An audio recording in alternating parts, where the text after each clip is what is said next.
Hello, Savannah. Hello, hello, hello, hello, hello. And welcome to another edition of Candidly Kesha.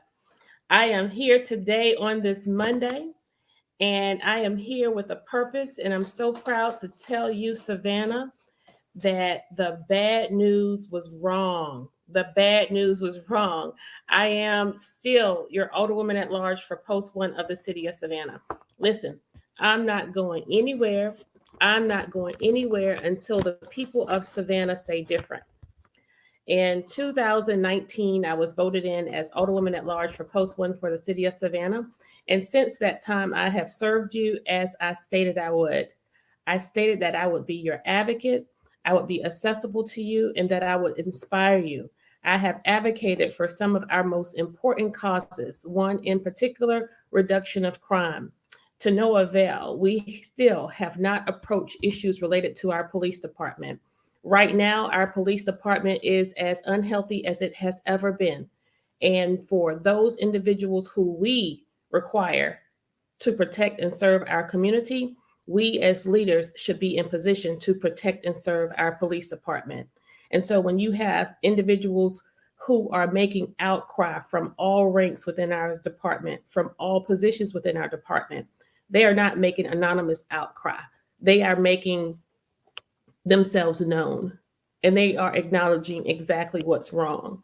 And so we have yet to address those issues. In addition, we have had factors in our police department to include deaths in the barracks to officer involved shootings. These are very, very important issues, but most important among them all is the rate of homicide among African American men and boys, and the enormous amount of gun violence we have rampant in our streets. We have a public health issue. And unless and until you have a leader who is willing to be courageous enough, brave enough to address the issues, but acknowledge that we have a problem. We cannot solve the problem until we address the problem and say it out loud. We can no longer go on putting the public at risk. When you have 13 and 14-year-olds who have in their possession guns where they can shoot within minutes 50 and 60 rounds into homes that are occupied by children, shoot cars, we have a problem. And so we want to make sure that we are doing all those things necessary to incorporate measures by way we are not losing police officers to the extent that that number is outgrowing the number that we are actually recruiting. In addition, we love Savannah, and we want the people who were born and raised here and who live here to love Savannah as much as people who move here, tour here, and work here. Right now, not only are our neighborhoods becoming gentrified rapidly, before long, the working class of any race will not be able to live in Savannah. The average rent right now for a 2-bedroom apartment is $2,800 a month. When you match that with the average wage between $12 and $13 an hour, who can afford that? And that, my friends, is why we have so many families living in overcrowded, unsafe conditions. We have so many families who are occupying extended stay hotels as their homes. In fact, one hotel just said, let's just go ahead and turn into an apartment complex. As novel as that idea is, those units that they will be turning over to apartments will not be affordable by the average worker in Savannah. Between November and January, we approved the petitions of developers to the tune of over 1,000 units. We have talked for 2 years about affordable housing options, affordable housing, but yet we are not producing in real time the number of affordable housing units that will rival the number of market rate units. And so we want to be about the business of protecting our neighborhoods to the extent that we are not allowing special use permits and giving developers approval for their petitions when it involves turning our neighborhoods where we have had seniors who have worked for decades to secure their homes, only to when the next tax bill comes, they can't pay it because you now are neighbors with a condo that just sold for $750,000. This is happening in Savannah, Georgia. So we want to continue to work toward rectifying all of the wrongs.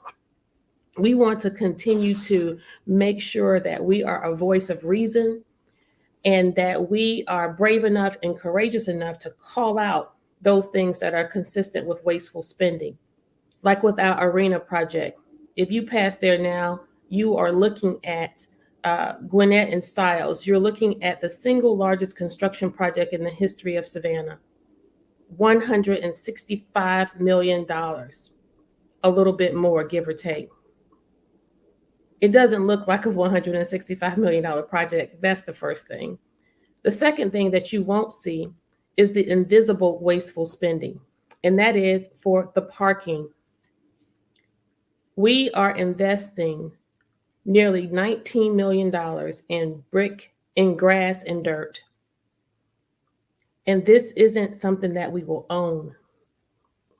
Most egregious is that we are leasing. We are leasing. We have a 5-year contract to lease property at Chatham Steel, $550,000 there about a year.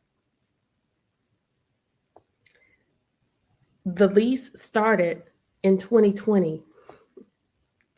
We paid a whole year toward a $5 million contract and we can't use it. You know why? Because it's deemed as unenvironmentally safe. So not only are we leasing the land, but we also have to develop it for the parking. We have to pave it. That's a couple million. But then we now have to mitigate it. Another $7 to $9 million or so.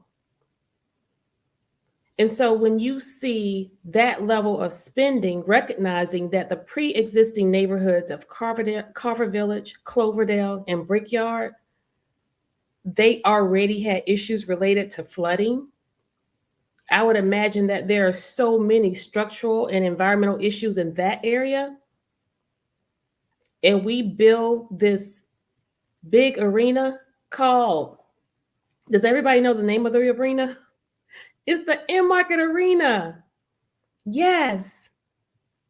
We made a pledge to the sustainability community to become a clean energy city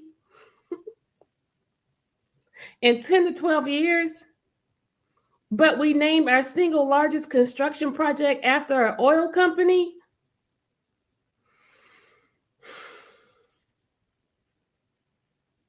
That's duplicitous. I don't know that that's inflammatory, but it's duplicitous. And that is when you say one thing, but you do another. And that has been the constant and consistent theme of this administration.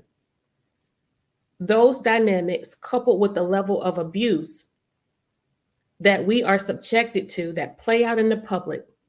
And unfortunately, I do not and cannot compete with the amount of paper owned by Savannah Morning News and the airways owned by TOC, JCL, and SAV. But what I can do, when I have your attention and when I have your voice, I can speak truth to the power and hold the powerful accountable. And that's what we intend to continue to do. We want to make sure we are going about promoting equitable policies, equitable behavior. What does equitable policies do? What is equitable behavior? What is equality and what is fairness? Well, as I shared recently, all of that trickles down to dollars, economics. You see, as a woman, you can mistreat me. You can think ill of me. As an African American, you can be indifferent toward me. But what you cannot do is you cannot withhold any advantages or opportunities from me because I am African American or because I am Black, right? I'm sorry, because I am a woman and because I am Black. So when we look at these elements related to racism versus discrimination and prejudice, we recognize that we all, to some degree, have some level of prejudice about something where it comes to those things that we like versus what we don't like. Some people have an aversion toward tattoos, or people who have multiple piercings, or if you wear your hair a certain way. I can have a dislike toward those things or those people. You can as well. But that's called a prejudice. That is a prejudice. Is it right? No. Should we engage and should we do it? Should we work on it? No, we shouldn't do it. We shouldn't engage. And yes, we should work on those things where we attempt to judge a person because they're different from us or because they prefer something that we would not do or that we would not engage in. Discrimination is akin to those themes. But when we get to racism is when you use those prejudice to deny opportunity to a person. That's what you are not allowed to do.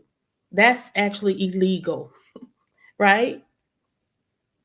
And so we want people to start focusing less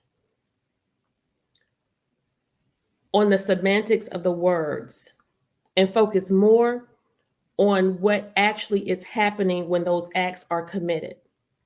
And so I recently have acknowledged that an individual's behavior and rhetoric was racist. That individual, Nick Palumbo, still to this date has not answered my question, are you a racist?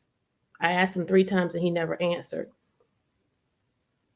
Because what I was acknowledging was his rhetoric, his response, and his behavior toward me was racist when you are continually interrupting me and attempting to hold me back from advocating for policies related to those things that will support our vulnerable communities specific to African Americans where they are experiencing gentrification and forced displacement from their neighborhoods. When African American men and boys are being shot and killed on the street, and I'm advocating for stronger policing that's consistent with community policing, with staffing, that's not allowed. And so further, when we look into the city of Savannah and we look at some of the maneuvering and the engagement that has been allowed by leadership in our community, like, how could you cancel MLK Day but allow St. Patrick's Day? That's when you start to pitch groups against each other. That's not what a good leader does. And you can say, oh, the committee canceled it. It wasn't.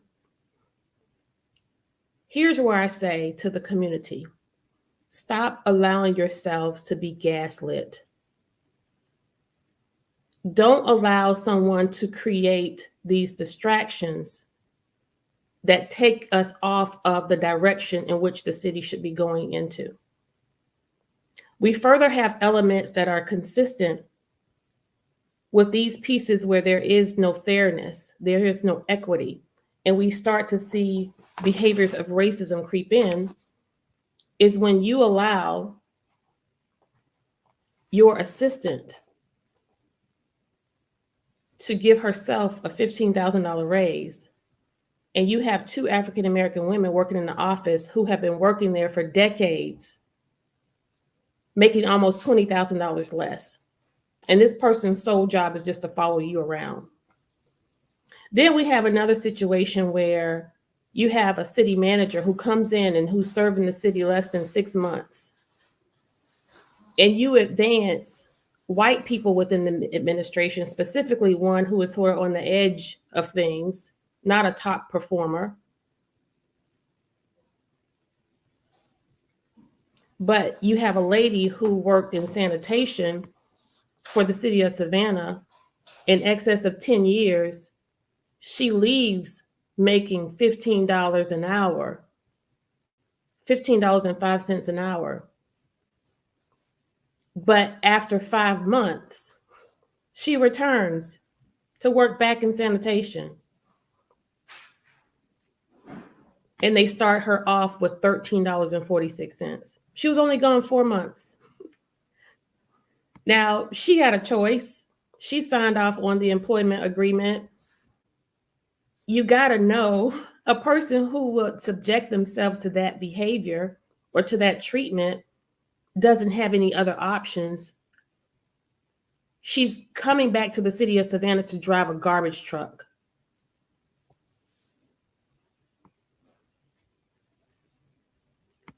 It gets the attention of one city manager and they say, well, we can't go that far back and make this right. That's too much money. But it wasn't too much money for you to give a person on staff who was not a top performer, who has some shady shenanigans in their history within the city of Savannah, like allowing one assistant chief to maintain his same salary and another person who has more education, more income, more experience, and more responsibility within the organization. And that person has to nearly threaten to sue, who's an African-American male. His counterpart was white. And so these are the behaviors that are consistent within the city of Savannah that makes the entire administration, our government, racist. And so as leaders within the organization, we perpetuate the foolishness when all we can do is create a task force, as opposed to just tackling these issues head on, making an example of the inequity of these situations, and do the right thing. Do the right thing by the people. And so unless and until we can do that, we will continue to go down this dark road where we have no policies consistent with inclusionary zoning. We have no policies related to anti-gentrification measures. Further, we have to now start to make sure we are having individuals who are the giants in our community pay their fair share. There is no reason why we should not be engaging within this administration, as well as past administrations, with the Savannah College of Art and Design, who own over 170 properties in this city, and they don't pay taxes on one building. You pay more taxes, homeowner. You pay more taxes on your one house versus their 168 properties. And we don't want these Johnny come lately little handouts to appease us. Your mayor allowed the Savannah College of Art and Design to come in and hijack a film production opportunity from the 5th District. Now they will have to piecemeal together whatever they can to salvage film development and opportunities for jobs for that community and for the Fairground project. You don't want someone who's simply going to go to dinner, fly around in the private jets, and shoot whatever around the golf course. What you need is someone who is going to help these individuals understand that no longer can they, as the winners, take all. They have to be about the business of paying their fair share. We then want to heal our city staff. We want to heal our city staff by helping our city manager recognize his rightful place in power within our local government. Savannah has a council manager form of government. That means the city manager is the chief executive officer. The mayor, along with the council members, have one vote. And so we need to make sure that we are getting out of the way of the city manager, taking politics off the table, giving him the tools he needs to do his job, the freedom and the flexibility, so that you don't see and you don't get what's playing out in our media, in our news, by way of the dysfunction. We right now are living in a sick administration, and that trickles down to our staff. So we want to come and restore harmony back within our community as well as in our city. And so going forward, we will continue to share information related to the things that we want to champion and that we want to see change in our city. In 2019, the electorate spoke loud and clear. They sent an indictment across this region where an entire council, nearly an entire council, was voted out and a new one came in. Only 2 members were left. And those 2 members were the most seasoned left. I submit to you that where they are concerned, Dr. Estella Shabazz and Mayor Van Johnson, it's a game for them. They both knew and know the power of 5. We, as the newbies, the neophytes, we were coming in from a spirit of altruism, seeking to do good, to do the right thing. I think we all were well intended where our platforms were concerned. Unfortunately, in short order, like most politicians, they come in and they are incapable of resisting the madness of the media that will help stroke their egos when they give them FaceTime.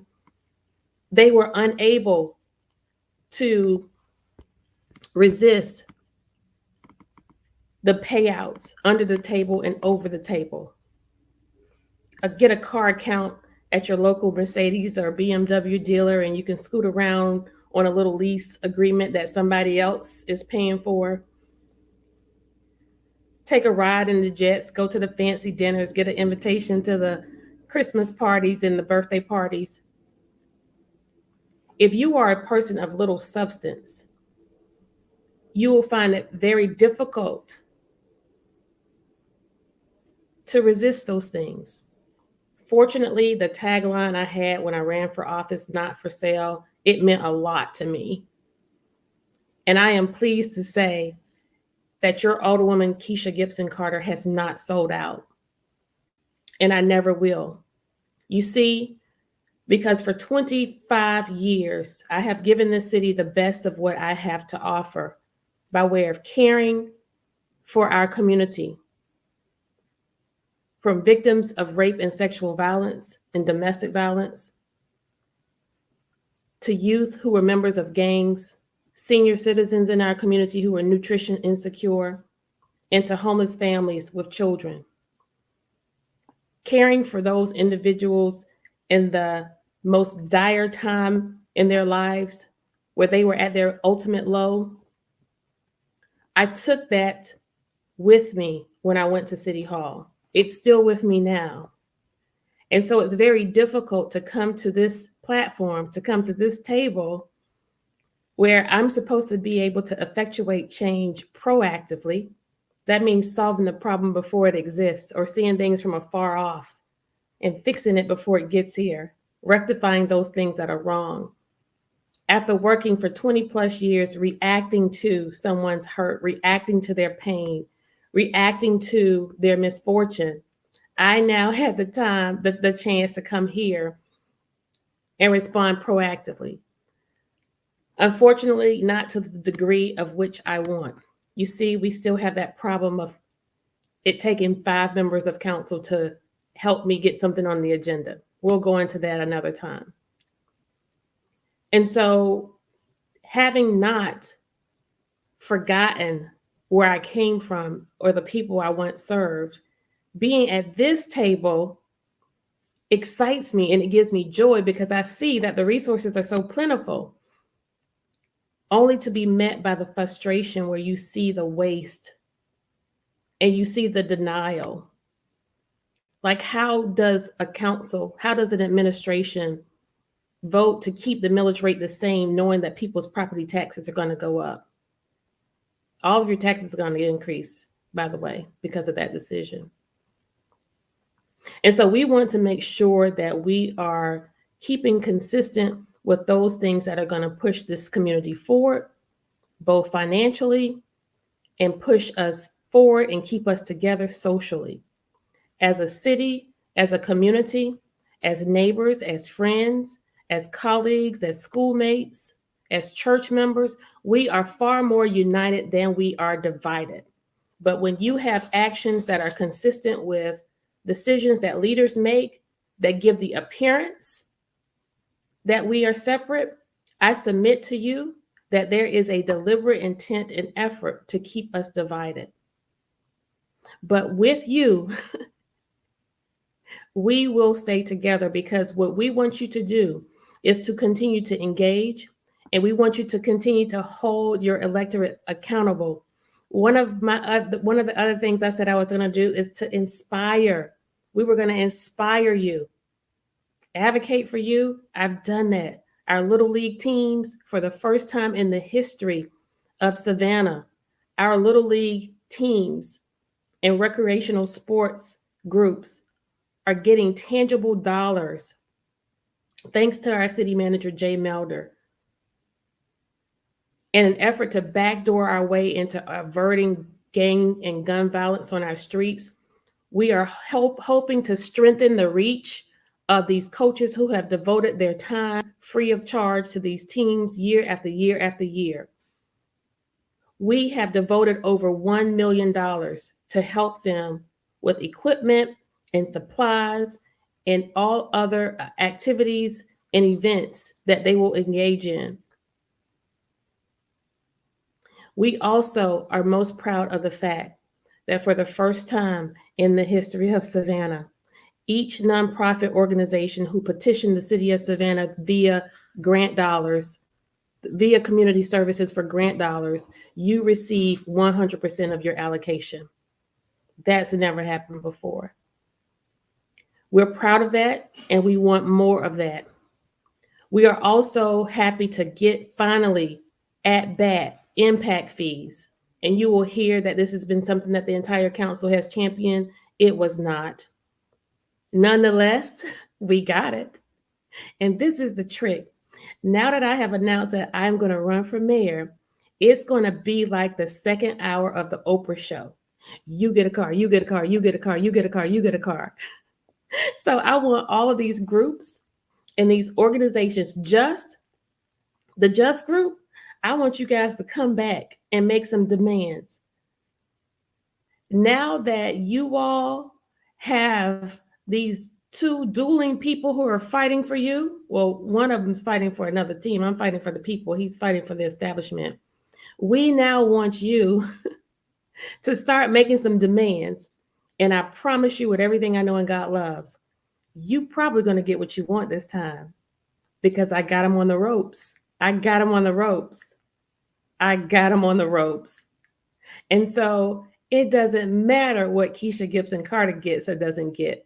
But right now, over the next 2 years, he now has to prove to you that I am wrong. And in doing that, he's going to have to respond to you. So you'll see some real movement coming out of local government. Hopefully less task force and more action. But until then, we're going to run on and we're going to see what the end is going to be. And we're going to keep it real and we're going to keep bringing it to you just as you have it. We also want you to know that all hope is not lost with regard to the Weeping Time property. There is a lawsuit pending, and I have with me tonight Pastor Leonard Small.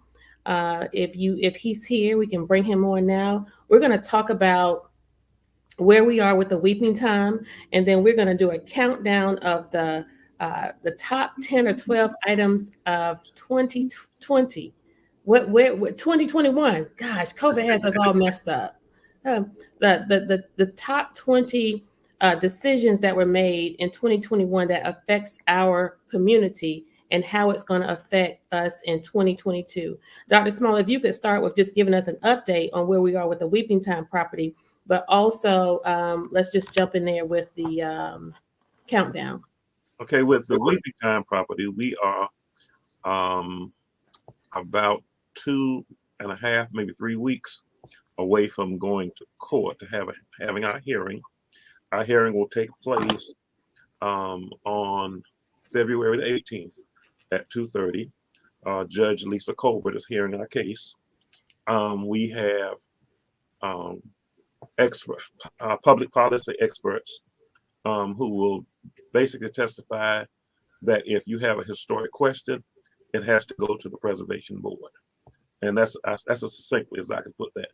They did not send the Brockington report to the State Historic Preservation Board, and therefore any conclusion they got from anyone else would have been specious at best. But they also got a letter from the state archaeological director telling them that she did not rule on historic or archival matters. And so the case was never reviewed properly by the proper entity, even though Michael Brown, the interim city manager, said he was going to send it. We have the letter saying he was going to send it. And he never sent it. He never sent it. We were wondering why. We were calling up there trying to find out what the status was. And finally, out of the Holy Ghost, nothing else, I said, no, we're running out of time. This is not looking right. And the day before the lady sent her report back, I went up through some maneuvering of God, got to the right person, happened to have run into a young man whose cousin sat next to me in Savannah High when we were in 10th grade together. The best high school in Savannah. You heard. And he, when we got to talking about his cousin, he said, well, let me call this guy. And he called the guy, and the guy said, no, it didn't come to us. I know where it is. And I got in touch with the lady, Miss Rachel Black, gave her our conclusions. She wrote the city back and told them that she was strongly encouraging them to work with our group. Of course, they never did.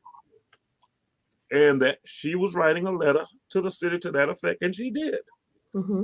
And so all of that's a part of our case. And we have experts in public policy, and we have experts in historicity. We have experts who worked on reparations and other historical circumstances on the national level, who will actually testify to the fact that if this is reviewed by a historic preservation group, it is obvious that the property in question is associated with the Weeping Time sale.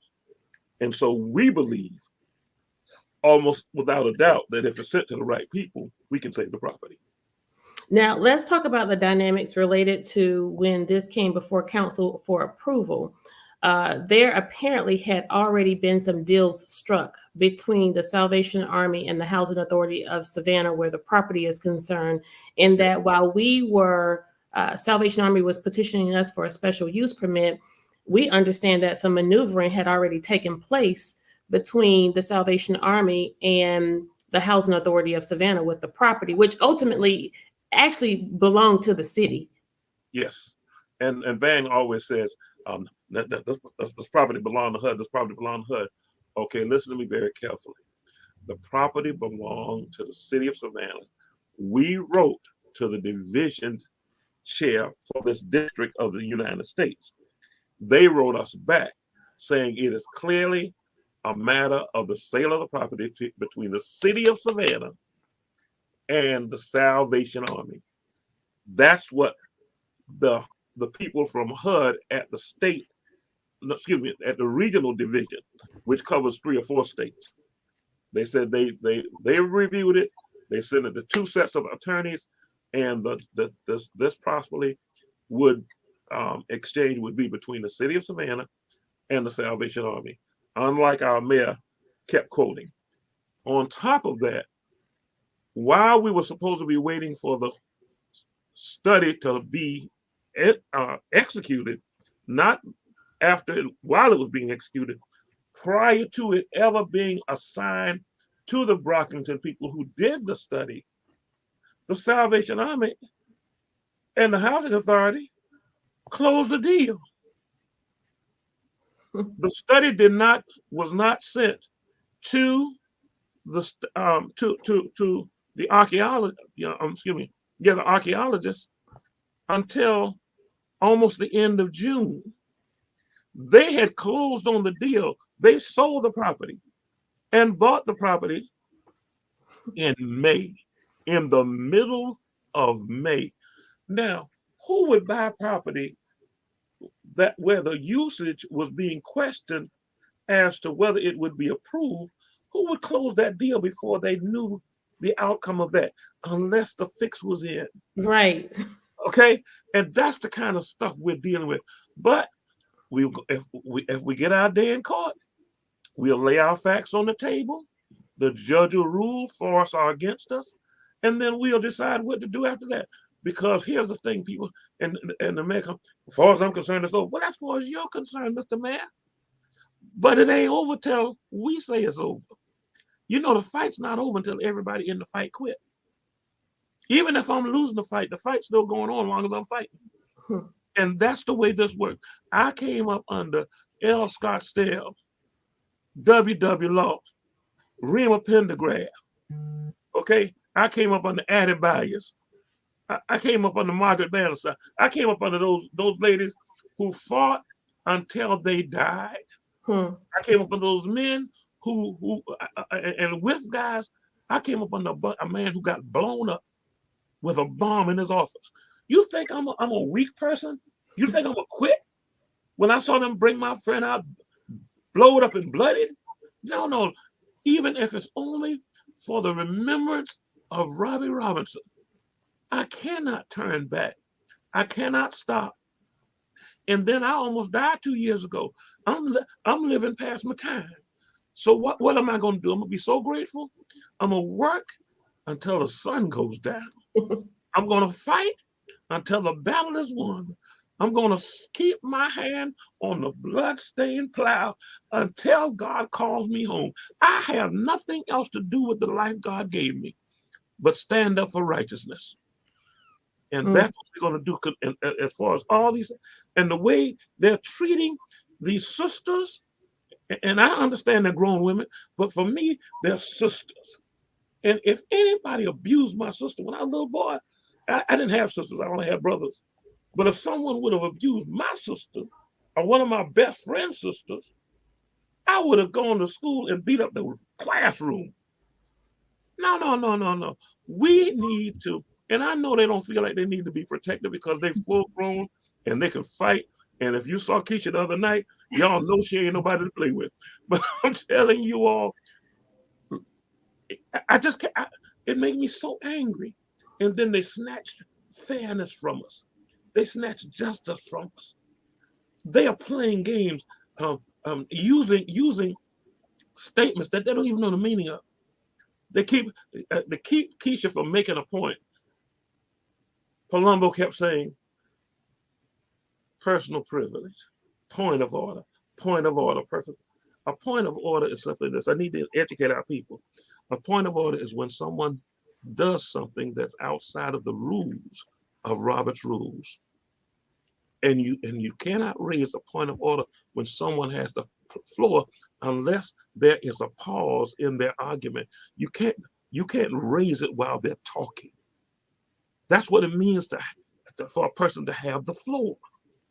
So they're breaking all the rules and in the process abusing the seats that we've elected them to. But they don't have to worry about that. Like Keisha said, we're going to have a changing of the guard. And yes, they're going to do fairer. They're going to be better. Van's going to be better than the black community. You know why? Because now, 2 years out, he has competition that he can't beat. Keisha's been surprised, and she told me this. I'm gonna tell you business. Her and her husband told me, man, the outpouring of support all of a sudden. And I've been telling them for years, what you see at WTOC and among the bougies is not the way Savannah is. You got to remember, when nobody thought that Alicia, because she was brash, because she was loud and bold, Alicia, no, she can't win. She ain't gonna win. So even people in my family, Pastor Leonard, you know, we love you, but that lady cussing, she ain't gonna be able to win. So, and I said, no, y'all don't know what the people are thinking. That's what's wrong with y'all. Alicia got more votes than anybody else in the whole election. And who came in second? And, I mean, just by hair, Keisha Gibson Carter. Who was second? And who was third? Van Johnson. Citywide, he came in last. Spank your baby if he bad. So I'm telling you in no uncertain terms, not only, and I've been asking her to run. I don't know, Pastor. I don't know, Pastor. I've been asking her to run. He fooled around and made her mad, and she said, I'm running. Thank you, Jesus. Well, you know, and to that point, you actually reminded me of something, Pastor. You know, in 2019, 7 of us won. Well, 6 of us won. Dr. Shabazz didn't have any competition. And former Mayor Eddie DeLoach and Van Johnson were the 2 standing in the December 3rd race. And previous to that, we wanted to be on the right side of history. You know, never before was there a super African-American majority. And, you know, I kind of ascribe to that ignorance that's kind of known in the old school political scene, where they say it's your turn, it's your time, recognizing that it should never be about somebody's time or their turn. It should only be who's ready and who's going to do the right thing, who has the.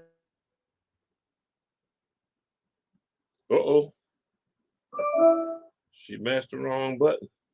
So while I'm here by myself, yeah, well, as far as I'm concerned, it is your time. I've been waiting for our time all these years. I thought when you all got elected for the first time, you know, after you've been involved in civil rights since 1960, and this it's 2021, 22, and you've been doing this since 1960.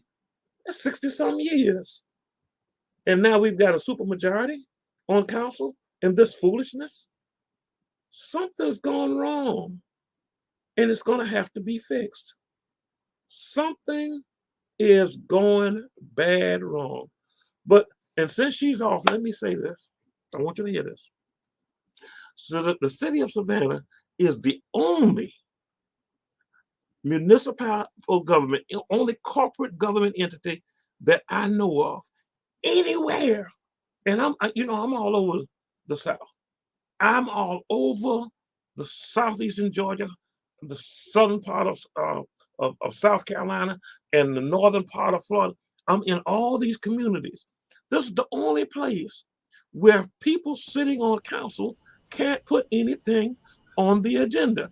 Hey, I got my buddy. Hey, Julius, how you doing, buddy? How you doing, Pastor? We Keisha now. She gone. We'll speak for her. Yeah, go ahead, keep on. Here's the argument for me. What do we do now? What do we do now? Now that we have come to this point where they've done so much, and here's what happened. I want y'all to hear this because this is super. I think Savannah Alliance of Ministers, I was a part of it for a minute, but I didn't see anything we were doing. So I don't stay in things that are not trying to do things. But all of a sudden, they decided that they would try to mediate the situation with the mayor. Now, once the threat to the mayor's regime got pushed forward, and Kesha announced, it wasn't planned, and Kesha announced, now she's not going to take it back. Now, all of a sudden, they're asking them to come to a meeting. They came to a meeting over at Connor's Temple, and Kesha, Alicia, Renetta asked me to come. I told them, no, I ain't coming. Why would I come? The only thing they were asking them to come there to do was to be quiet, go and learn how to go along and get along, just like they go along to get along. And so I told them, no, I ain't coming.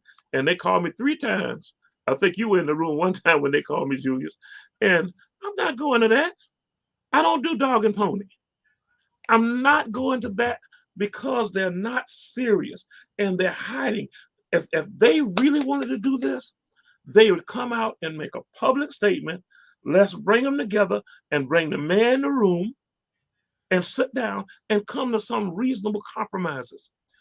Like the fact that at first it was 4 of them, including Estella Shabazz, who wanted to get things on the agenda.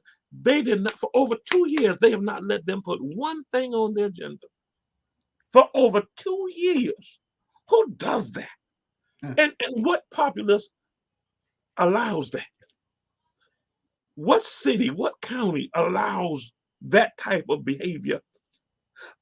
And no place else in the state of Georgia that I know of has a situation where people who were duly elected can't put items on the agenda for discussion. You can still vote any kind of way you want to, but you can't.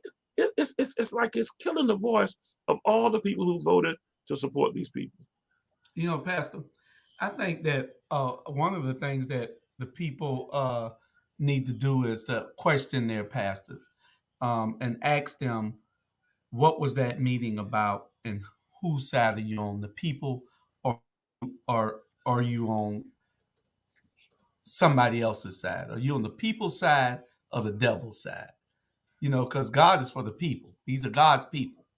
So if you're calling a meeting and you want all of us there on the first day, and you want to pray for all of us on this first day, and then you call a second meeting and then you only want a certain group of people there, there's a problem with that to me, because then you're saying that those people who you're calling back are the problem. Got our host back. She's back. She's back. I think it's sabotage. Somebody turn my lights off. I probably did that because I wanted to talk.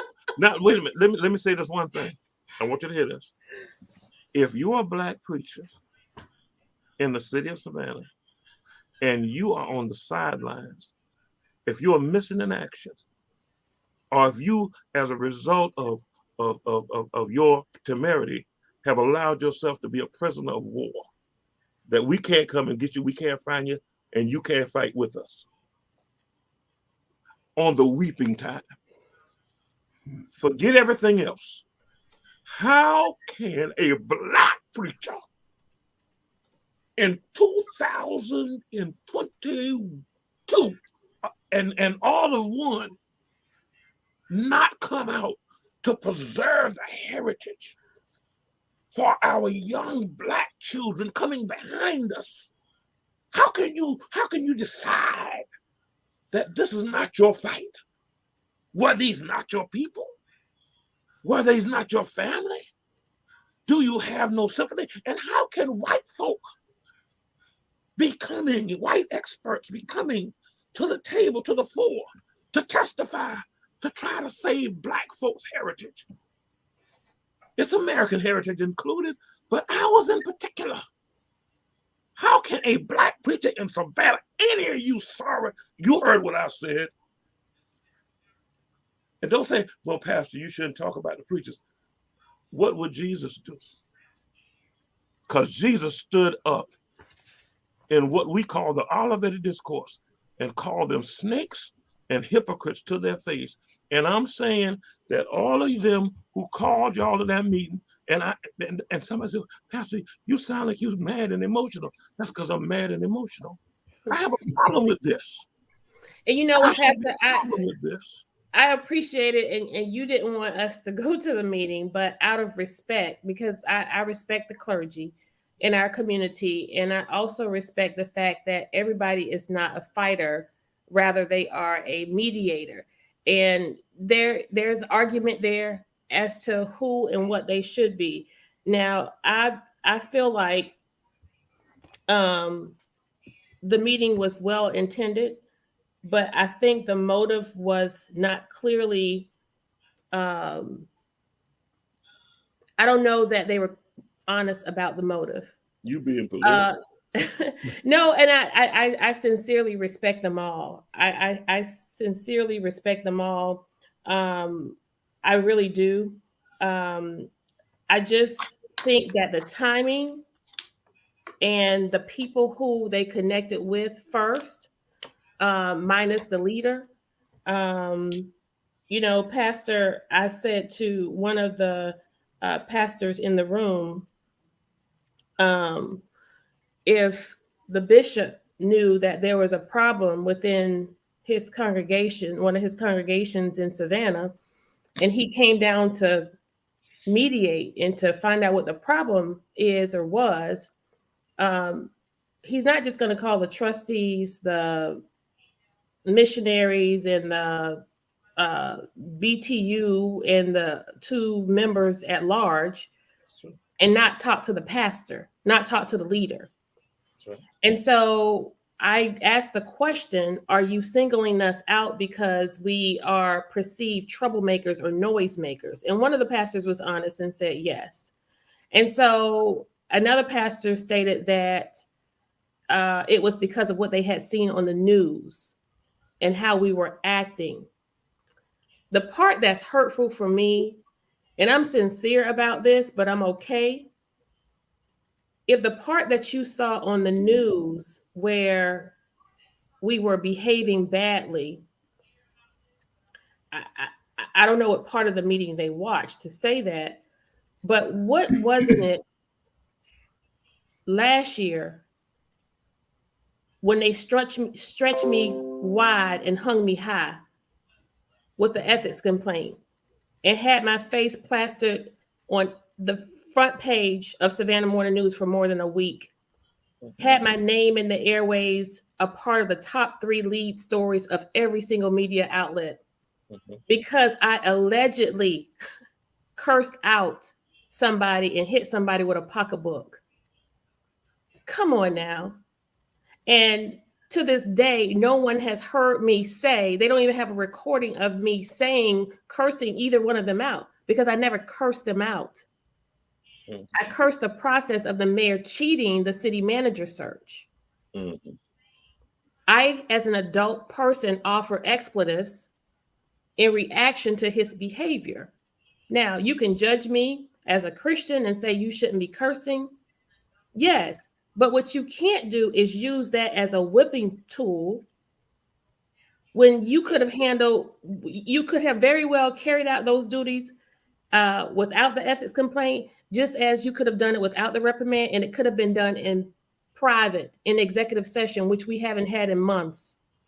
Mm-hmm. Because you wanted to use the platform of the business of our government, the platform we use to take care of the business of our government. You wanted to use that because he has the power and the influence over the media, who is owned by the establishment. And so you add the extra layer of theatrics by saying, let's take it to the board and for a vote. Now, we had 22 items on that agenda. Yeah. That reprimand was the last item to remove me as chair of council, guys, which means absolutely nothing. Yeah. The only thing the chair of council does is receive the lawsuits against the city. So you've taken me off of the list. And the reason why we don't function in the roles of vice chair and chair, because the mayor exhibits tyrannical behavior and he won't allow us to do committee work. He won't allow us to come together and work out issues related to our government so that we can work on legislation and work on policies. You would rather convey individuals for a task force who you are actually using as your quasi election team people, and you are basically manipulating them, and you're using people. And so you don't use the people who the citizens of Savannah elected. And so again, I appreciate the effort, I appreciate the intent, but unless and until we can do a few things, and that is revert back to our regular way of business. You mentioned nowhere in the United States does it take an older person 5 votes. It doesn't happen anywhere in the United States, Pastor. That's right. I've traveled to the National League of Cities and surveyed hundreds of people. That's crazy. It doesn't happen. And what does that mean to the everyday layperson? That means if there is an issue for your organization, for your group, for your church, for your community, as easy as they got together and conjured up a consensus for 5 votes to remove me as chair of council, they could have easily gotten together to say, I want to revitalize the Skidaway Road corridor. They could have easily gotten together and said, you know what, Parkside, we are with you. We hear you. We don't support this Wicklow project. I want 4 other members to join me, Alderman Palumbo. You could have gotten 4 more members to vote that petition down for that neighborhood. Mm-hmm. One person could have taken the weeping time to council and said, you know what? We need to preserve this property. Here's the proof. Here's the evidence. And besides, at the end of the day, over 400 people were sold into slavery. Just 5 votes. You can't get 5 votes to preserve African American heritage, and you have 7 Black people on the council. There you go. You know, and so when you see how we have manipulated the use of our public goods, like our police officers, we're down over 100 police officers in the city of Savannah. And that doesn't include the ones who are suspended and on sick leave. Over 100. And we have a sworn police officers that's assigned to the mayor to go get his lunch and his breakfast and his dinner and drive him around and open his doors.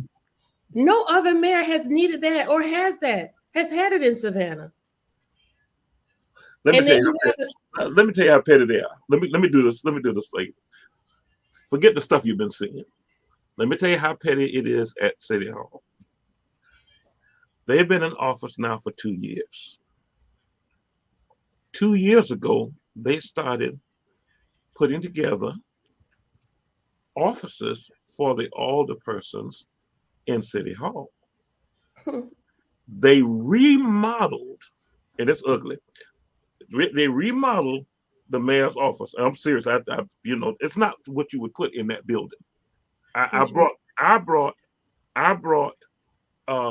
historic buildings in Savannah back to period, like the Juliet Garden Low House. When I was doing construction, I was good at that. Now, but they were supposed to be making offices 2 years ago for the alderpersons. But because he would not have these particular alderpersons comfortable with officers in City Hall and give all of them a collective secretary or somebody to help manage their processes while they're on these chump change $25,000 salaries a year, to keep them from being comfortable and feeling good about what they're doing, they have been working on those offices for over 2 years. They ain't got in there yet. I could have built a space. No, they've reassigned them. So they reassigned them and they put staff in the offices. Okay, well, I could have. So that was a punishment for me advocating to end the contract for Savannah Morning News, where we were paying all of this money to rent one floor. I can't remember. It was akin to something like what we have for the parking pad at the arena. Julius, do you remember how much it was a month? I think I don't know. I can't remember. It's like $50,000 a month, something ridiculous. And that's why the newspaper could not write anything but what Van and those wanted, because the city was their largest renter. I think Right. it was $700,000 a year. It was a crazy amount of money. Yeah, it's. I can't believe I forgot that because $57,000 a month. I advocated really, really hard to end that contract because the offices that were out there on Chatham Parkway were most of the offices that were needed in the core of the city. Yeah, Out Chatham Parkway is almost out of Savannah. it And so is. you have community services department, you had the IT department, you had the HR department, all out on Chatham Parkway. It in this big executive suite in Savannah Morning News, and we basically were just helping them save the paper, you know. Yeah. And so and here we Friends are. helping friends. Yes, but what I want to say is I'm hopeful. I was grateful for the time that we had with the pastors. I'm encouraged. I just hope that the motivation of me announcing that I'm going to run for mayor doesn't stop there, because I'm not going to stop. As I said to them, this is a person who possessed the propensity to wreak this kind of havoc on this community. He has been so laser focused on COVID that he hasn't seen sight to address or touch anything else remotely close to being community oriented. I submit to you that we have had more African American boys under the age of 18 die from gun violence than COVID, but we don't see any emergency or resolutions for that, right? Mm-hmm. So where is your concern? Where is your concern? Stop being one dimensional. And that's what we want our pastors to say. And then one of the appeals that I made to them in terms of what they can do to help us, in addition to doing away with that 5-vote foolishness, 5 members of council for consensus, contact the media and make a demand to them and tell the members of your congregations to boycott the paper and boycott the 6 o'clock, the 5:30, the 4 o'clock, and the 11 o'clock news until they can report more accurately. Because when you watch the city council meeting, one of the pastors said to me, Kesha, I watched the news and I was so upset and so disturbed. I went back and I actually watched the meeting. And what the media reported and what actually happened, it didn't match. No. And another pastor acknowledged that he had a communications and broadcast journalism background, and he understood the intent when the media sensationalizes things, because confusion and distraction sells. But we have to be more responsible and hit them in the pocketbook. The advertisers that advertises with the paper and with the media outlets, contact them and tell them, I don't want to be associated with this part of tearing my community down, because it does become divisive. And when you have the media who engages in irresponsible journalism, it adversely affects our community. Because when you start hiding crime stats and crime numbers, they are barely reporting on crime and homicide in real time in our community. Yep.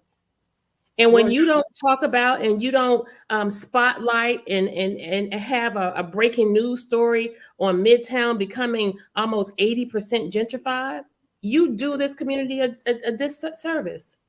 Well, besides that, here's the strangest thing that I saw in that meeting. Wasn't what your announcement and fussing and stuff like that. Strangest thing I saw in that meeting was about 8 or 10 white folk came up there and asked a simple question about tearing down the overpass over Martin Luther King Boulevard. And the task force has been meeting for about 10 or 12 years. And here's a strange statement they made: reclaiming Old West Broad Street. Why would we even want to talk about reclaiming Old West Broad Street when we know that that group of folk are talking about white folks coming in, getting that high end property and developing it for themselves? If in order to reclaim it, like Alicia was saying, the term reclaim means we had it, we lost it, and we're going to get it back again. Well, the people who had it were black folk. So are we going to return it back to black folk? No, that's not what's going to happen. And when the lady was asked that question, she looked like she was shot. She was like a deer caught in the headlights. And then when Alicia made them stand up and say, who all was here to do this? Only one black person. was in the group. And I don't know if he was in the group or he just came to represent the fact that he is on the corridor. My point simply being, if we keep going along just to get along, they're going to take everything that we ever had, every hope, dream, or aspiration. Over and above that, what city in its right mind, because they're going to be taking down this overpass and these exits into the city? If you think about it from a traffic issue, it's blatant stupidity. So you're going to take down the one thing that dumps people coming to Savannah closest to the city center. You're going to take that one out. You build a new arena. So how do you get to it? All you're going to have is Gwinnett Street, 37th Street, and Louisville Road. Why would you build the arena and take away the an artery that would feed the parking? Now, we've already talked about the stupid business we got with the parking with Chatham Steel. That's a mess, okay? But I want everybody to understand, because I keep hearing this number, and I want you to get a better number. The arena itself cost about $160 million. The infrastructure and processes around it cost another $100 million. And so you're looking at $260 million. Now, here's the strange thing about this deal. We then give the management to a group of people who, at best, for those $250 million we're spending, will give us back about $5 million a year. You spend $250 million and you get back $5 million a year while you're servicing the loans and bonds on the process, which you're going to end up paying out more than you're bringing in. This is the dumbest set of deals I've ever seen. Then you cut a deal with the Tenenbaums on Chatham Steel to build a parking lot. You're going to build it. Then you got to mitigate the saw. And then you don't buy the land. You lease the land. And you only lease it for a certain amount of time. And when the time is over, all he does is say, I'm not going to renew the contract. He's got a parking lot. He gets all the money from the parking lot and you paved it. This is dumber than a box of rocks going to church. It doesn't make any sense. Generational wealth. This is the business. This is the business that we're in. And sometimes it takes a person who simply understands balance sheets and business and money to explain it to us, to make sure we understand what's really going on. And if they could threaten Josie Shepard with eminent domain in order for him to sell a portion of his little small service station on the corner, good business, good guy. Why couldn't we use eminent domain with Chatham Steel? Even swap is not a swindle. Exactly. They took we fought for Mr. Josie as much as we could. Okay. They took his property. And Charlie Brown. His property, left him a slither, but then you are overpaying the Tenenbaums. Oh yeah. You know, and again, that's when I say the system, it's the system that is racist. And when it's these type of behaviors exist, this is what trickles over into our community and causes the divide. So we can never fully heal. We know that racism and discrimination and prejudice is going to be with us until the end of time. But what you don't need is your local government to perpetuate it. You need your local government and its leaders to serve as an example of who and what we can be. And so as we go forward, we want to recognize that we need your voice, Pastor Small. We need the voice of the pastors who we were with today, who now have a better understanding. We need your voice, Mr. Hall, and your platform, unless and until we can get responsible leadership who is brave enough to be honest. It takes bravery to be honest because you're not always going to be right. But when you are gaslighting the people and when you are fueling the special interest group more than the administration we actually voted out, when we start to see now that Eddie's old friends are now Van's new friends on paper when it comes to the money, when his voting record now matches his donor dollars, that's where we see we have a problem. And this is an individual who cannot be trusted with another 4 years because if you give him a final term, he's going to go to work on this city overtime. And so, Mr. Hall, what is it that we can do and what is it that you have seen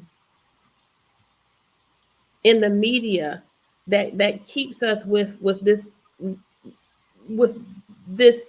misinformation? Because there are people out there who still don't get it. Well, they all play on the same golf courses every week, but Van don't play golf, so he's not out there. But the people that control him, they all play golf together. This is a plan. This is the 30-year plan, the 50-year plan. All these things are coming into fruition. You think that there's some sci-fi that we're watching? This ain't sci-fi. This is real life. Van is all fluff. We need everybody here watching to come and volunteer to get rid of those people. Pastor Smalls and I will be on the front lines every day. And I'm not playing with you every day. You're going to see us there. But to answer your question, we need a media source that is going to be fair and honest with our communities. This is what we try to provide here at ATR, which is going to be OUR, which in our OUR is outspoken, unapologetic, and real. We're going to keep it that way. And we need everybody that's watching here, all 50 something of you who are live now and all couple of hundred that been tuning in and out. We need you to tell somebody about this platform so that we can uplift our people. It takes all of us. We speak for we. Mm-hmm. And if we don't do that, then we're destined to fail. Because in the long run, they're just going to eat us up because we keep putting those people in there who we trust, and they keep betraying us. But the vetting has to be a little bit better now. If you're not going to talk like we're talking, we don't trust you no more because it has to be a change. It has to be a change, and the change starts now. These people think that we're playing with them, but we're going to show you in a short few months, we ain't playing with you. They thought I was playing with them in Port Whitworth. We ain't playing with you. They thought we was playing with them last term when we got y'all in there. We ain't playing with you no more. It's a new type of politics going on. Y'all will see real soon. And you got to understand. You got to understand. I came up under the thought of that you hear people say over and over, well, why don't y'all go and get in a room and don't air all this in front of the white folks. That's how I was trained coming up. And you know what? 60 years later, we still having these struggles. So I'm not going to keep running the same play if it don't work. It doesn't make any sense. And I'm not going to let them covertly keep us silent while we are beheaded. It doesn't make sense. It doesn't make sense. So I'm going to let me show you what I'm going to do. I'm going to put out a challenge, an easy challenge. NAACP, state your case on the weeping time. How can we have an NAACP that has not made a statement concerning the weeping time property? How can that, where could that exist except Savannah? Okay. Secondly, Black Ministers Associations, all of you, including White Ministers Association for that matter, state your claim on the weeping time property. State your position. Your silence is consent to it being destroyed. State your claim. You got to remember, one of the great shames that the disciples had the rest of their life was when they took Jesus, the disciples ran. And the one that followed and stood outside, he lied and said he didn't know him. You people are acting like you don't know that 429 people were sold on March 2nd and 3rd, 1859. Your acting is just you don't know that a man stood there and watched other men grope and feel their wife before they would buy them. You acting like you don't know that a brother looked across at his brother and realized he was being sold to Louisiana and his brother was going to North Carolina and they would not see each other the rest of their lives. You acting like you don't know that this was a travesty and heinous victimizing of our people. You're acting like you don't. Jews are angry about the Holocaust. New Yorkers are angry about 9/11. America is angry about Pearl Harbor. And you're not angry about slavery? Who are you people? Yes. Where did you come from? Did anybody train you? Did anybody tell you who we are, where we come from, what we went through, how we bled, how we died, how we suffered, how we still suffer? I don't understand. But just because I don't understand, that doesn't mean I will not be pointing it out. And so with that, we're going to give a quick rundown. And Pastor, I just thank God for you so much, because really and truly, I think we would have the whole world against us if we didn't have your voice. And so I want to thank you for recognizing the obvious real early. And you are doing this amidst a fight for your life, maintaining your health. And we want to say a special thank you to First Lady Smalls for all that she does to allow you whenever you're being obedient. And I want to apologize for you not being able to speak. Mayor Johnson disallowed your American right to speak on a governmental platform during the city council meeting. We apologize for that, sir. So you don't have to apologize. That was Mayor Johnson who would not let me speak on an item on the agenda at city council, which is flat out against the rules. Right. You as well as Gentleman Protocol. That's right. I don't even know his real name. What's his real name, Julius? I don't. What protocol? Julius knows.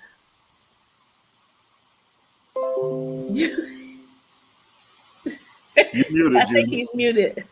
Okay, so we're gonna go through. I was muted on purpose. A few topics.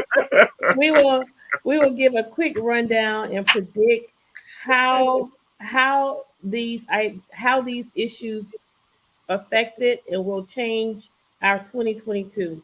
So these are topics for 2021, things that happened in 2021 or concerns we have for 2021.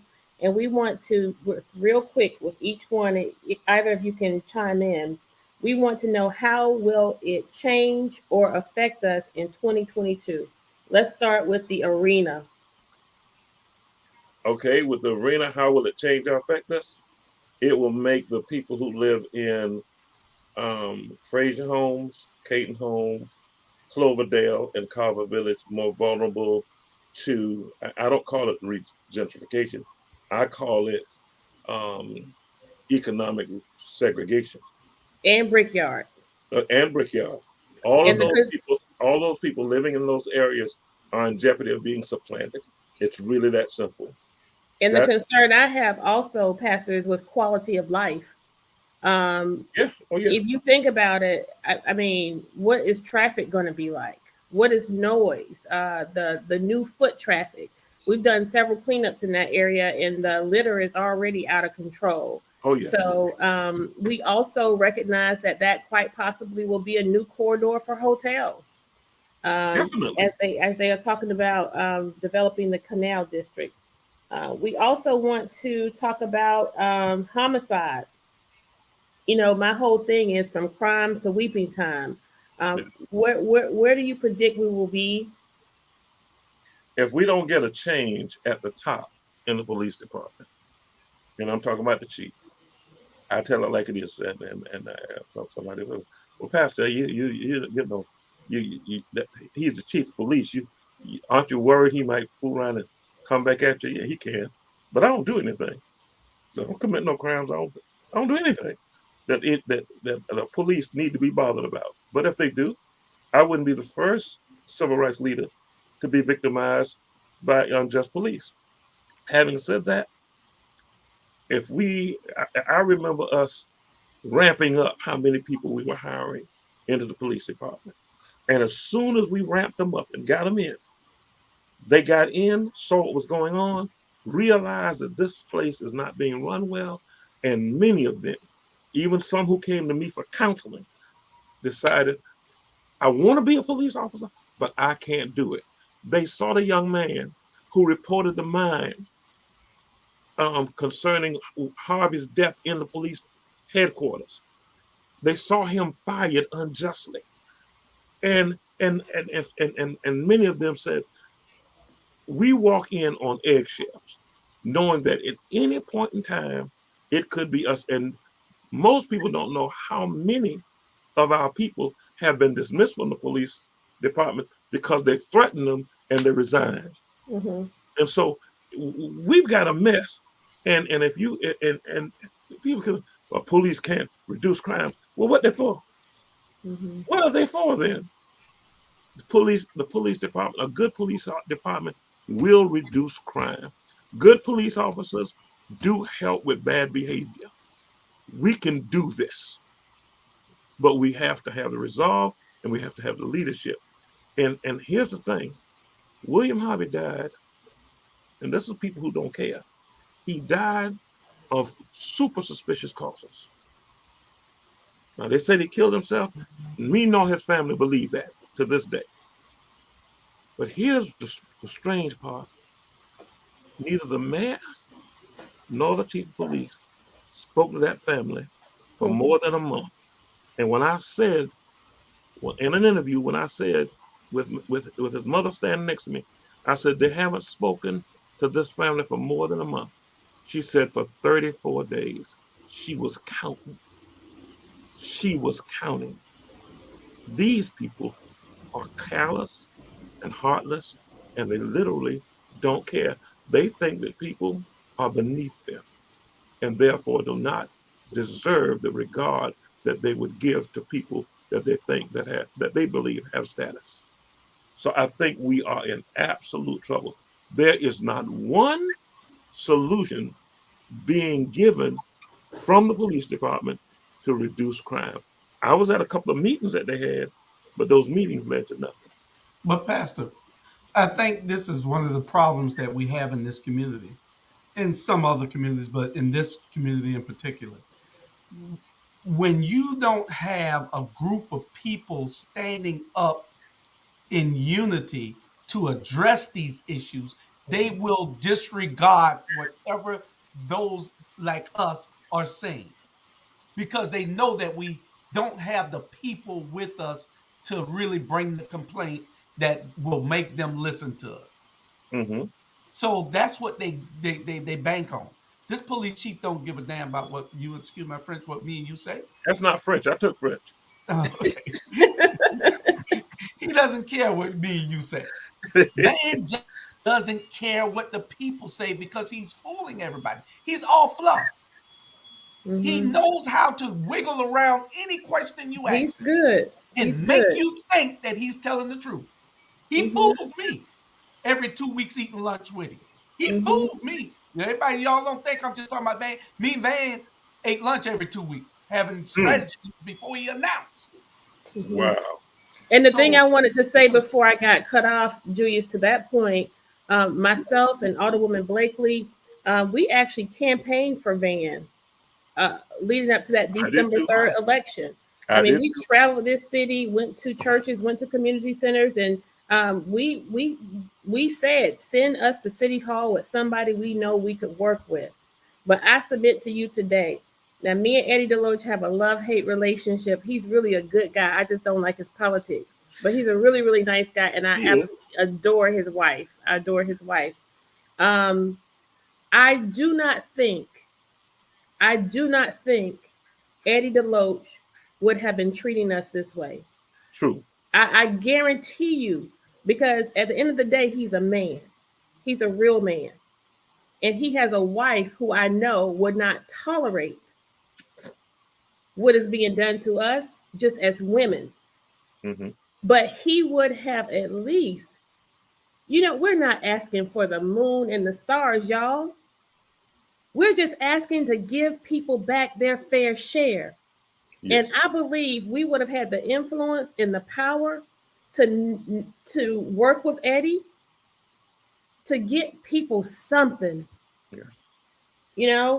I'm not saying that it would not have been a challenge or a fight, but I do believe we would have had far more opportunity to come to consensus with him, because this Yeah. person we work with as our leader, he has some psychological problems. I'm almost convinced of that. A person who would try to date my sister, romanticize my sister on the campaign trail to go against, boy, is you crazy? I got the receipts for that too. I got all the text messages you sent her and the ones you sent while we're in contentious, heated He was just front. council meetings. He Come on, was just just front. you That crazy. that wasn't real. He's crazy. That Well, wasn't real. we know what that was. We already know what that was. But That's I part of the digress. plan. That's Now, camouflage. back to our police. We already this month have lost 8 police officers, and we just had a police pinning ceremony. And when I say we're losing just as many as we're recruiting, we just recruited 15 who, guess what? They have to be partnered with somebody before they go out. So that's equitable to losing more than we are recruiting. Yep. Because we just lost 8 in the month of January. It's not even over. So what does that mean? That means that we do not have adequate police coverage Mm-hmm. in our community. And the little bit we do have, they are being assigned to downtown. And they're not being assigned to our downtown residents. They're No. being assigned to our downtown parties and tourists. So, Our residents downtown are suffering just as much as people in our inner city. mm-hmm. They deserve more support and harmony. And so, again, when you have the bloodiest month already is the first month of the year. That homicide, that shooting that resulted in a homicide, 4 people were actually shot Mm. in that one crime, Mm. and it was a 13-year-old. And so, going forward, I agree with you. Unless we see some changes in leadership, we are not going to make a difference where crime is concerned. And you already talked about the weeping time, and we have the predictions there, and that we're hopeful that we will be victorious in court. Mm-hmm. And then we have finally, and I had military on the list, but we know what's going to happen there. People's property taxes will go up because the majority on council voted for your taxes to remain the same. I got a call from a 95-year-old woman over off of Park Avenue in the 2nd District. She cannot afford the increase in her property taxes because real estate in her area now exceeds, well, the sale of one of the sales is something like $750,000. Per And she, unit. I'm There's a sorry. series. That's a series of units next to each other, and one of them costs $750,000. Right. There's 4 units and one costs $750,000. So she already can't afford it because of previous sales in the neighborhood. So what do you think is going to happen when those sell? Yep. And so we finally have our city manager. Our city manager, poor guy. Oh God, he is really a nice person. He is. I like Jay Melder a lot. I I like haven't met him. You haven't met Jay Melder. I We haven't have to. We'll have to arrange that. So listen, I think of the 4 city managers I've had since I've been in office, and that's the other dysfunction, part of the dysfunction. I've been in office for 2 years, and this is our 4th city manager. And so when we look at the opportunities that we are missing related to establishing continuity so that we can keep these issues that we're trying to solve fluid, we always have to do this stop and start, this stop and start.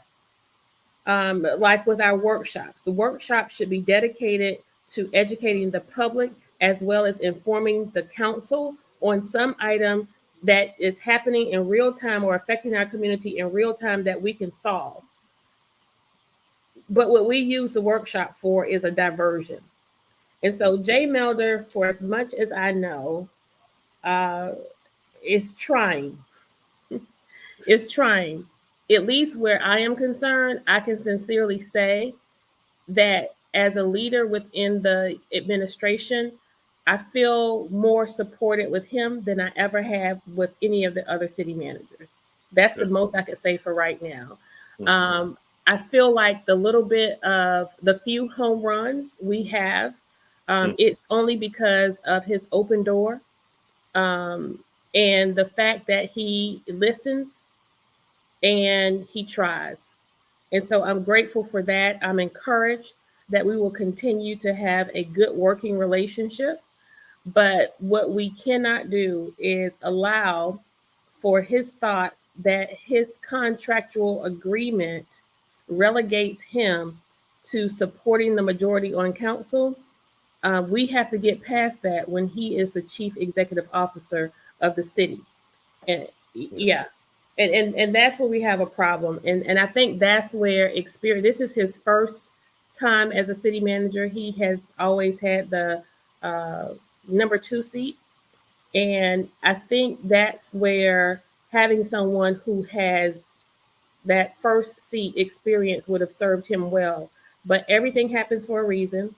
I truly believe that this man did not come to Savannah, Georgia with the depth of his experience and success to fall on his face and to let these crazy people in Savannah make him ruin his career. So, Well, they tried to ruin the career of our first Black female city manager. She left Savannah and did better. Rochelle Small Tony. Mm-hmm. Yeah, but she left Savannah and did better. And I want people to understand Savannah has so much potential. A few years ago, the entire budget for the city of Savannah within the last 5-6 years was $100 million less than it is today. 175, $160 million was the entire budget for the city of Savannah 5-6 years ago. This year, it's about 480 Yes. million, about $480 million. 479. Mm-hmm. Okay, $479 million. I want you to wrap your mind around the fact that the city of Savannah has more than 20% more money coming through it. There's enough money so that those people that were thrown under the bridge, bus, and train out of Clearview should have had a place to land. Mm-hmm. There's enough money that we should not be displacing people and talking about we're going to tear down Fairwood. I mean, we're going to tear down Yamacraw. When if you drive by Yamacraw, you could look at it and know that that doesn't make any sense. Right. So, and the documents that went to HUD said it would take $40 million to revitalize it and make it a livable space. That's just a lie from the pit of hell. That's $173,000 per unit, and there's hardly anything wrong with the outside at all, and only generally plumbing and HVAC issues on the inside. And I'm telling you, and no one's so it boggles the mind how we are allowing people who now feel like they've made it to disregard people who are trying to survive.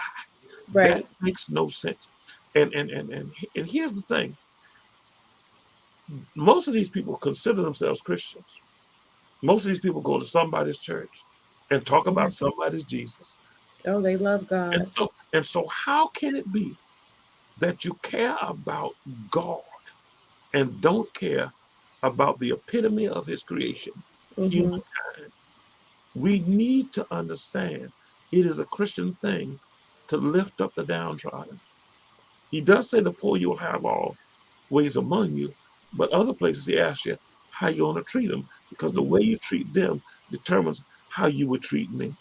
That's right. And so we're going to have to get some heart back in the city. We're going to have to get some caring back in the city. And 2 years from now, we're going to do that. And they know that. The newspaper, WTOC, JCL, SAV, everybody knows.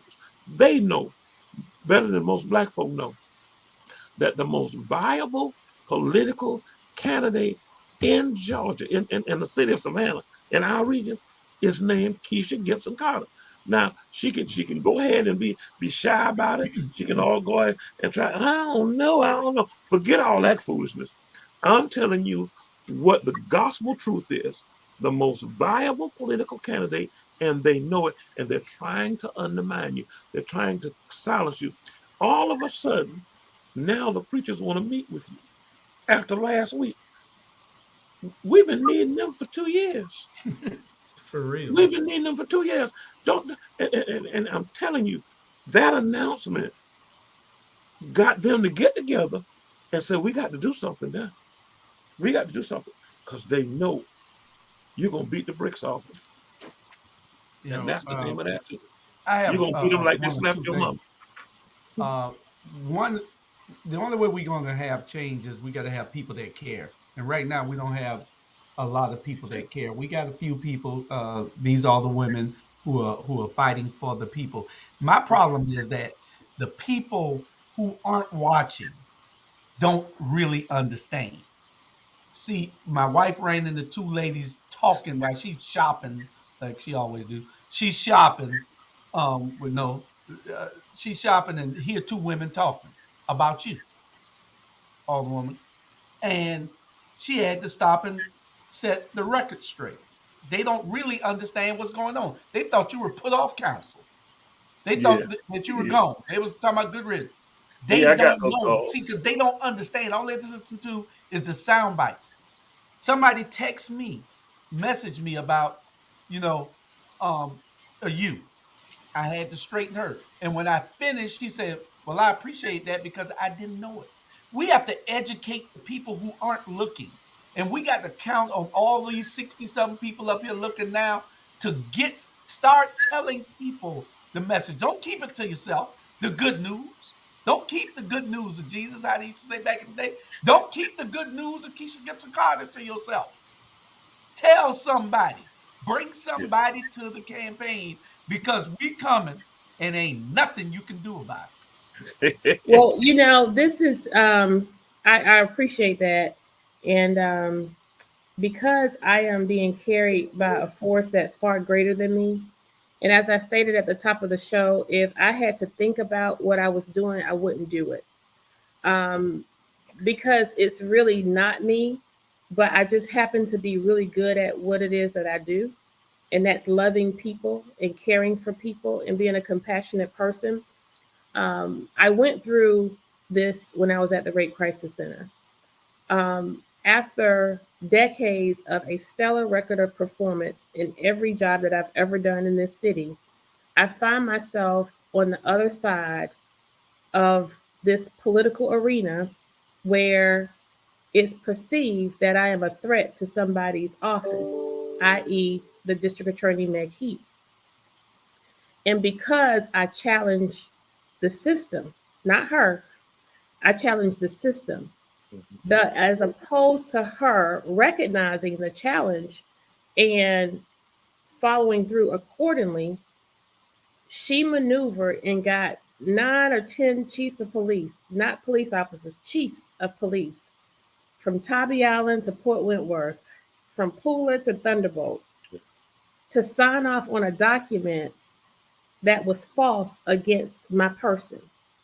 And in short order, a group of board members followed suit and were basically influenced by this conspiracy.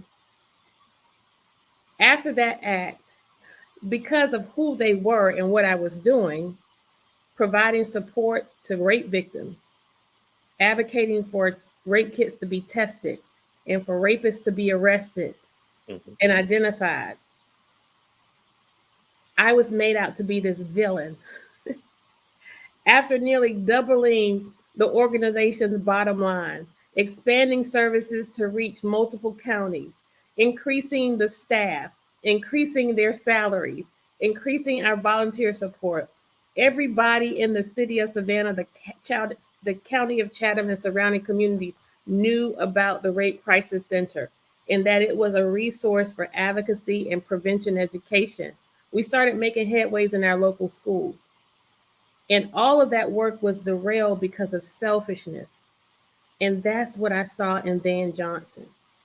And so I'm not afraid of what the media once did to me by plastering my name in the airways. Executive Director of the Rape Crisis Center, Kesha Gibson Carter. Executive Director uh, resigns, or the executive director is terminated. They couldn't make up their mind what happened, right?